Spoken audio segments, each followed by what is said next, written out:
Josué, capítulo 11. A vitória sobre os reis do norte. Quando Jabim, rei de Azor, soube disso, enviou mensagem a Jobabe, rei de Madom, aos reis de Sinrom e Aquisaf, e aos reis do norte que viviam nas montanhas, na Arabá, ao sul de Quinerete, de Cefelá, e na Fote-dor, a oeste, aos cananeus a leste e a oeste, aos amorreus, aos hetitas, aos ferezeus e aos jebuseus das montanhas, e aos heveus do sopé do Hermon, na região de Mispá. Saíram com todas as suas tropas um exército imenso, tão numeroso como a areia da praia, além de um grande número de cavalos e carros. Todos esses reis se uniram e acamparam junto às águas de Merom para lutar contra Israel. E o Senhor disse a Josué: não tenha medo deles, porque amanhã a esta hora os entregarei todos mortos a Israel. A você cabe cortar os tendões dos cavalos deles e queimar os seus carros. Josué e todo o seu exército os surpreenderam junto às águas de Merom e os atacaram. E o Senhor os entregou nas mãos de Israel, os derrotou e os perseguiu até Sidom, grande até Misrefote-Maim, e até o vale de Mispá, a leste. Ele os mataram sem deixar sobrevivente algum. Josué os tratou como o Senhor lhes tinha ordenado. Cortou os tendões dos seus cavalos e queimou os seus carros. Na mesma ocasião, Josué voltou, conquistou Azor e matou o seu rei à espada. Azor tinha sido a capital de todos esses reinos. Matou à espada todos os que nela estavam, exterminou-os totalmente sem poupar nada que respirasse, e incendiou Azor. Josué conquistou todas essas cidades e matou à espada os reis que as governavam. Destruiu-as totalmente, como Moisés, servo do Senhor, tinha ordenado. Contudo, Israel não incendiou nenhuma das cidades construídas nas colinas, com exceção de Azor, que Josué incendiou. Os israelitas tomaram posse de todos os despojos e dos animais dessas cidades, mas mataram todo o povo à espada, até exterminá-lo completamente, sem poupar ninguém. Tudo o que o Senhor tinha ordenado a seu servo Moisés, Moisés ordenou a Josué, e Josué obedeceu, sem deixar de cumprir nada de tudo que o Senhor tinha ordenado a Moisés. Assim Josué conquistou toda aquela terra, a Serra Central, todo o Neguebe, toda a região de Gósen, a Cefelá, a Arabá e os montes de Israel e suas planícies, desde o monte Alaque, que segue na direção de Seir, até Baal-Gade, no vale do Líbano, no sopé do monte Hermon. Ele capturou todos os seus reis e os matou. Josué guerreou contra todos esses reis por muito tempo. Com exceção dos heveus que viviam em Gibeon, nenhuma cidade fez a paz com os israelitas, que a todas conquistou em combate. Pois foi o próprio Senhor que lhes endureceu o coração para guerrearem contra Israel, para que ele os destruísse totalmente, exterminando-os sem misericórdia, como o Senhor tinha ordenado a Moisés. Naquela ocasião, Josué exterminou os Enaquins dos montes de Hebron, de Debir e de Anabe, de todos os montes de Judá e de Israel.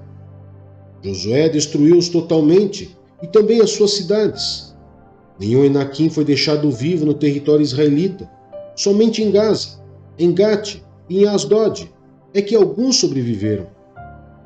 Foi assim que Josué conquistou toda a terra, conforme o Senhor tinha dito a Moisés, e deu-a por herança a Israel, repartindo-a entre as suas tribos, e a terra teve descanso da guerra.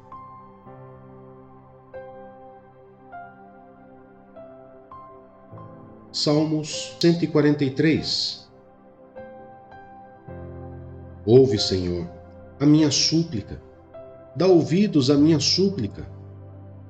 Responde-me por tua fidelidade e por tua justiça, mas não leves o teu servo a julgamento, pois ninguém é justo diante de ti.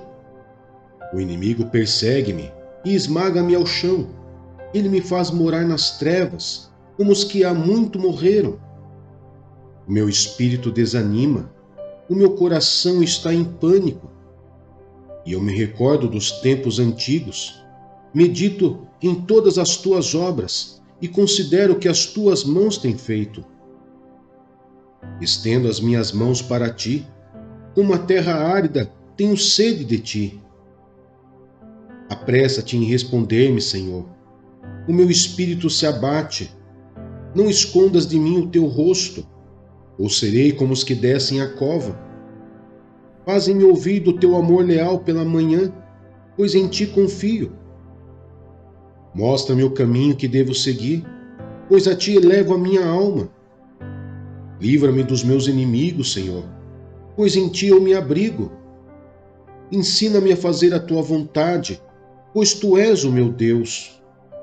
Que o teu bondoso espírito me conduza por terreno plano. Preserva a minha vida, Senhor, por causa do teu nome, por tua justiça. Tira-me desta angústia. E no teu amor leal, aniquila os meus inimigos. Destrói todos os meus adversários, pois sou teu servo.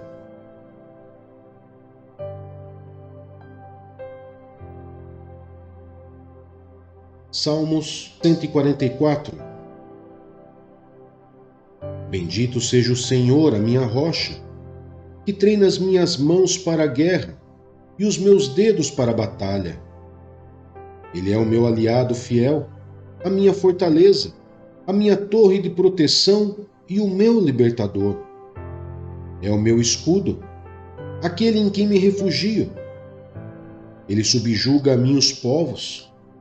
Senhor, que é o homem para que te importes com ele, ou o filho do homem para que por ele te interesses? O homem é como um sopro, seus dias são como uma sombra passageira. Estende, Senhor, os teus céus e desce. Toca os montes para que fumeguem. Envia relâmpagos e dispersa os inimigos. Atira as tuas flechas e faz-os debandar. Das alturas, estende a tua mão e liberta-me. Salva-me da imensidão das águas, das mãos desses estrangeiros, que têm lábios mentirosos e que, com a mão direita erguida, juram falsamente. Cantarei uma nova canção a ti, ó Deus. Tocarei para ti a lira de 10 cordas, para aqueles que dá vitória aos reis, que livra o seu servo Davi da espada mortal. Dá-me libertação, salva-me das mãos dos estrangeiros, que têm lábios mentirosos e que, com a mão direita erguida, juram falsamente. Então, na juventude, os nossos filhos serão como plantas viçosas, e as nossas filhas como colunas esculpidas para ornar um palácio. Os nossos celeiros estarão cheios das mais variadas provisões. Os nossos rebanhos se multiplicarão aos milhares, as dezenas de milhares em nossos campos. O nosso gado dará suas crias. Não haverá praga alguma nem aborto. Não haverá gritos de aflição em nossas ruas. Como é feliz o povo assim abençoado! Como é feliz o povo cujo Deus é o Senhor!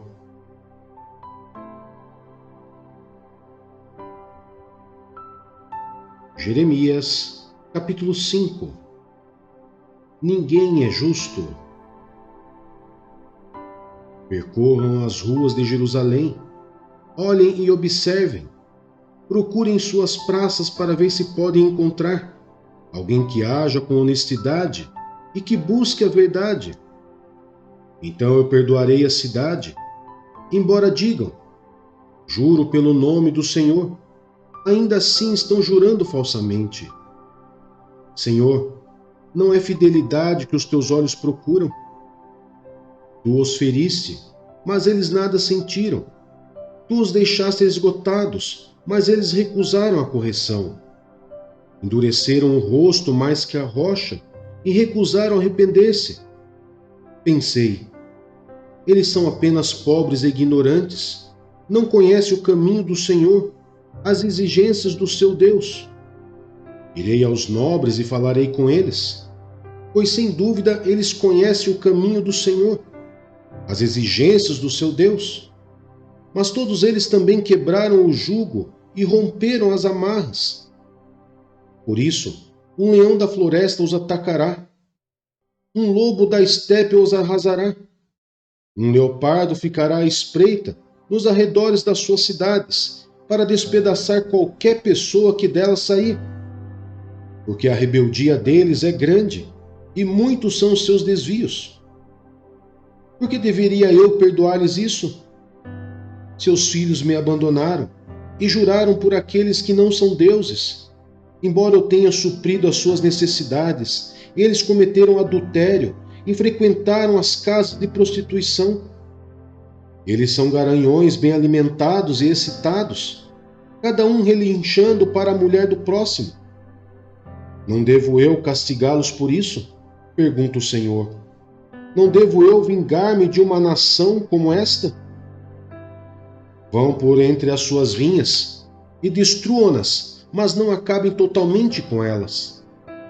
Cortem os seus ramos, pois eles não pertencem ao Senhor. Porque a comunidade de Israel e a comunidade de Judá têm me traído, declara o Senhor. Mentiram acerca do Senhor, dizendo: Ele não vai fazer nada. Nenhum mal nos acontecerá. Jamais veremos espada ou fome. Os profetas não passam de vento, e a palavra não está neles.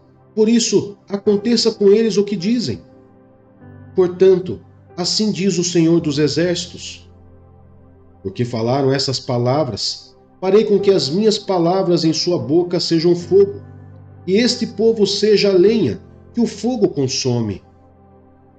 Ó comunidade de Israel, declara o Senhor, estou trazendo de longe uma nação para atacá-la, uma nação muito antiga e invencível, uma nação cuja língua você não conhece e cuja fala você não entende.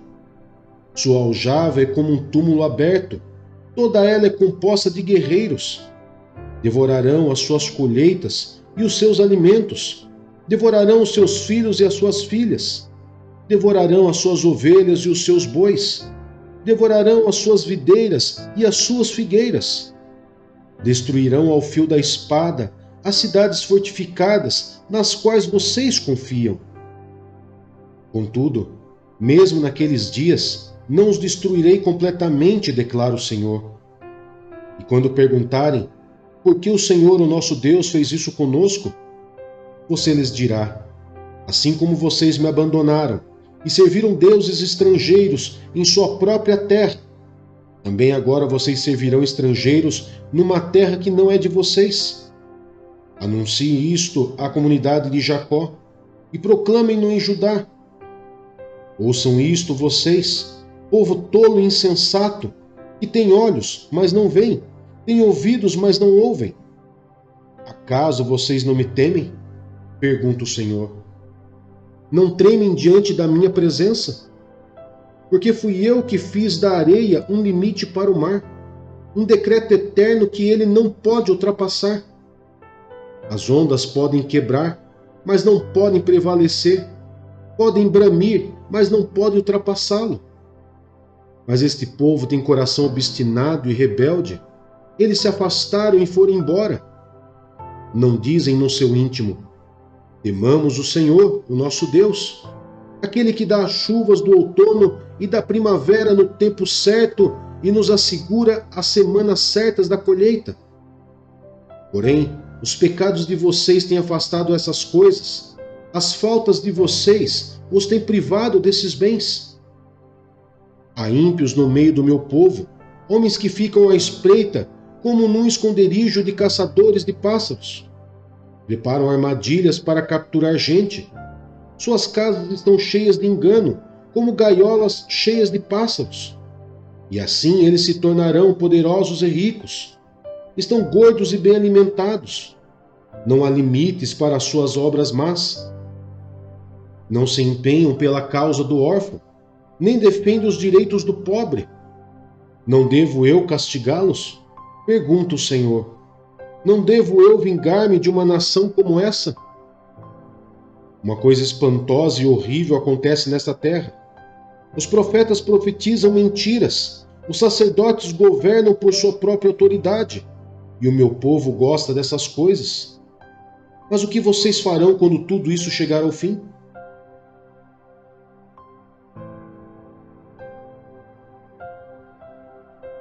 Mateus, capítulo 19. A questão do divórcio. Quando acabou de dizer essas coisas, Jesus saiu da Galiléia e foi para a região da Judéia, no outro lado do Jordão. Grandes multidões o seguiam e eles as curou ali. Alguns fariseus aproximaram-se dele para pô-lo à prova e perguntaram-lhe: é permitido ao homem divorciar-se de sua mulher por qualquer motivo? Ele respondeu: vocês não leram que no princípio o Criador os fez homem e mulher e disse: por essa razão o homem deixará pai e mãe e se unirá à sua mulher, e os dois se tornarão uma só carne? Assim, eles já não são dois, mas sim uma só carne. Portanto, o que Deus uniu, ninguém separe. Perguntaram eles: então, por que Moisés mandou dar uma certidão de divórcio à mulher e mandá-la embora? Jesus respondeu: Moisés permitiu que vocês se divorciassem de suas mulheres por causa da dureza de coração de vocês. Mas não foi assim desde o princípio. Eu lhes digo que todo aquele que se divorciar de sua mulher, exceto por imoralidade sexual, e se casar com outra, estará cometendo adultério. Os discípulos lhe disseram: se esta é a situação entre o homem e a mulher, é melhor não casar. Jesus respondeu: nem todos têm condições de aceitar esta palavra, somente aqueles a quem isso é dado. Alguns são eunucos porque nasceram assim, outros foram feitos assim pelos homens, outros ainda se fizeram eunucos, por causa do reino dos céus. Quem puder aceitar isso, aceite. Jesus e as crianças. Depois trouxeram crianças a Jesus, para que eles impusessem as mãos e orasse por elas. Mas os discípulos os repreendiam. Então disse Jesus: deixem vir a mim as crianças e não as impeçam, pois o reino dos céus pertence aos que são semelhantes a elas. Depois de lhes impor as mãos, partiu dali. O jovem rico.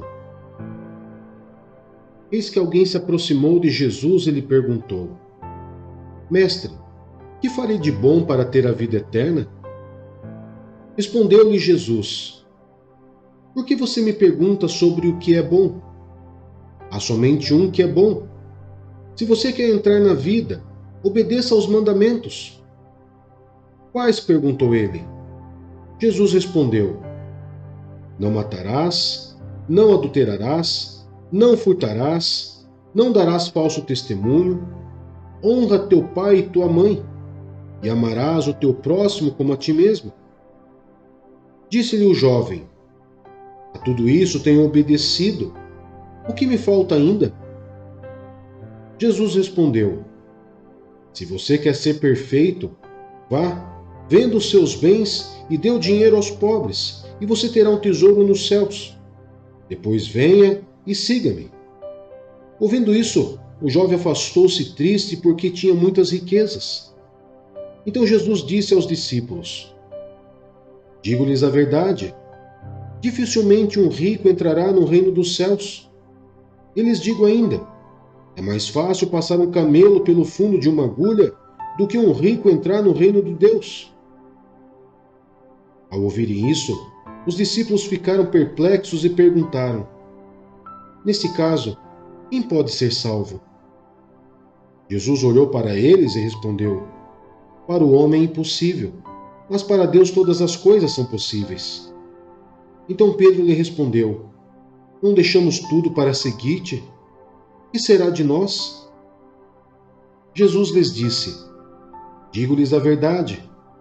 Por ocasião da regeneração de todas as coisas, quando o Filho do Homem se assentar em seu trono glorioso, vocês que me seguiram também se assentarão em 12 tronos, para julgar as 12 tribos de Israel.